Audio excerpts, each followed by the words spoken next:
When you're riding alone kan, you don't know what's going to happen. Tak payah tunggu dekat luar negara. Even you in Malaysia, at your comfort zone, in your comfort zone, also you don't know what's going to happen when you are driving. So just imagine when you are alone in a foreign land. So I don't know what's going to happen to me. Maybe by end of the day, maybe I will be lying down broken somewhere. Maybe tak nak sebut lah benda yang lebih niha kan. So I told myself that kalau ada benda buruk nak berlaku, biarlah waktu itu lidah I basah dengan zikir. Before embarking on a solo journey across 7 continents and 81 countries in the span of 6 years, Anita Yusof was a lecturer teaching at Institute Pendidikan Guru Campus Ipoh. Her interest peaked when she came across a blog site featuring pictures of Kyrgyzstan's lush landscape. So I contacted this guy and I asked him how to get to the places which he went to, but he said that okay, he is a cyclist, so he has his bicycle and there is no public transport to go to the places because it's very remote. Anita took the challenge and learned to ride a bike for 3 years. She took a year off from her job in 2015 and came back with 4 continents, 40 countries, and more than 65,000 kilometers under her belt. However, she decided to do it one more time as her solo journey changed her. So I worked for another 3 years. I saved as much money as I can. I did all sorts of jobs to make sure that I get money. All the money which I get all goes to my travel fund. And in 2019, officially, I start my second world ride. And this time I started from Cape Town, South Africa. Africa is the continent which I didn't touch during my first world ride. Anita recalled that one of the most defining chapters came in early 2022, when COVID-era restrictions affected border travel. You see, when I began my journey in 2019, from South Africa, I have been to 14 countries until I reached Ethiopia. So that's when COVID hits the world. Before they have any COVID case, they decided to close the border. So I was stuck.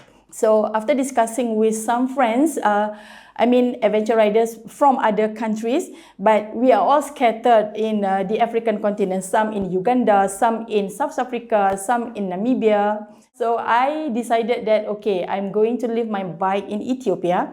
Anita was stranded in Tanzania for 13 months, during which she completed a travel log, before the looming threat of war in Ethiopia forced her to return or risk losing her bike. When I returned to Ethiopia, it was January 2022. Okay. Yeah, so it took me 3 weeks to finally get the permission and flew my bike to Jeddah, Saudi Arabia. Since Saudi government, they banned flights from Ethiopia for passenger. So I have to go to another country which is not banned by Saudi government. So I have to fly to Egypt, quarantine myself for 2 weeks, and then did a COVID test.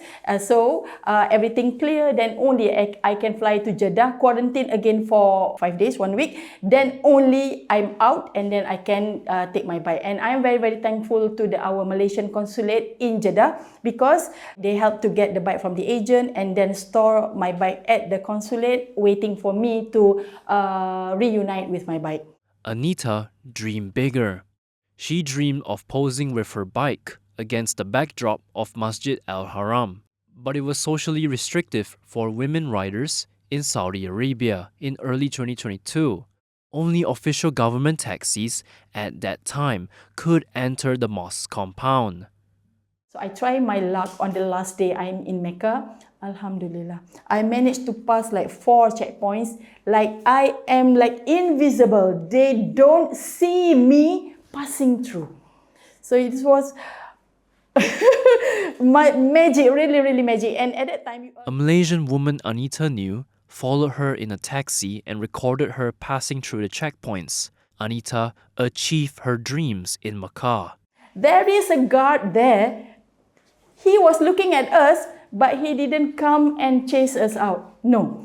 So this lady, so she can speak Arabic, so she explained to the guard who I am and what I'm doing. I'm the first Muslim woman who rode solo around the world. So instead of chasing me out, he took out his phone and then get a selfie. So it was memorable. My connection with God is very strong, especially when I am in Musafir. So I always talk apa-apa sekalipun everything luah pada dia. So he gave me, it's like a gift after all the challenges and difficulties which I've been through when I'm in Ethiopia. Yeah. Anita highlighted that her travels strengthened her spiritual relationship and that the baby pictures of her 2 grandchildren on her windshield kept her in company. Ini hari itulah masa saya balik hari tu. So dia minggu depan hari Isnin dia dah masuk darjah 1. So you just imagine berapa lama Neni dia tinggalkan dia. Tadi ada adik dah pun by then. This Malaysianskini report was brought to you by Alyaa Alhadjri. And I'm John Ng for Malaysiakini.